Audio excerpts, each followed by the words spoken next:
Ndani ya hekalu kuu lililozungukwa na mwanga hafifu wa mimea ya baharini inayong'aa, Malkia wa walinzi wa kina alikuwa akielea mbele ya kitanda cha magamba ya kobe alimolazwa Shani.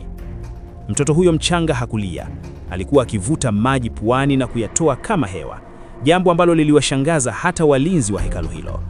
Kwenye mbavu yake ya kushoto, lile kovu alilozaliwa nalo lilikuwa likitoa mwanga mwekundu unaowakawaka, kama jinsi mapigo ya moyo yanavyopiga.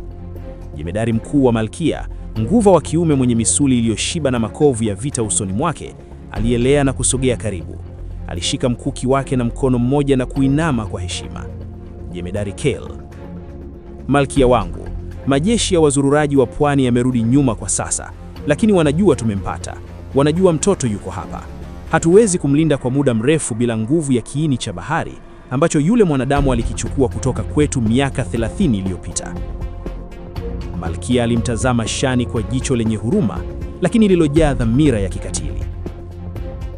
Hawataweza kutusogelea tukikamilisha ibada, Kale. Alexander alituibia kiini, akakitumia kujijengea ufalme wake wa nchi kavu, lakini alisahau kuwa nguvu ya bahari haiwezi kumilikiwa na mwanadamu bila kudai malipo. Kila mali inahitaji kafara. Nguvu ile iliingia kwenye damu yake. Mimba 8 za mke wake tuliziharibu kwa sababu hazikuwa na uwezo wa kubeba uzito wa nguvu yetu. Lakini huyu, Malkia alinyoosha mkono wake wenye kocha ndefu na kumgusa Shani kwenye lile kovu. Mwanga mwekundu uliokuwa ukiwaka kwenye kovu la mtoto uliitika na kutoa mwanga mkubwa zaidi na kuangaza hekalu zima. Huyu ni chombo kamili. Ni kile tulichokihitaji. Alexander alifikiri anatengeneza mrithi wa kampuni zake, lakini alikuwa anatutengenezea daraja letu la ushindi. Huyu mtoto ni damu ya mwanadamu na roho ni ya bahari.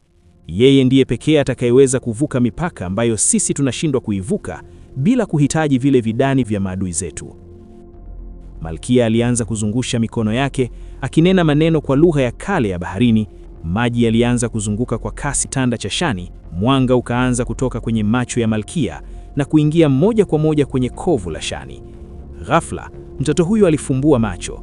Macho yake hayakuwa meusi tena kama ya binadamu, yaligeuka na kuwa ya bluu inayong'aa kama maji safi ya bahari. Kisha maajabu yakaanza.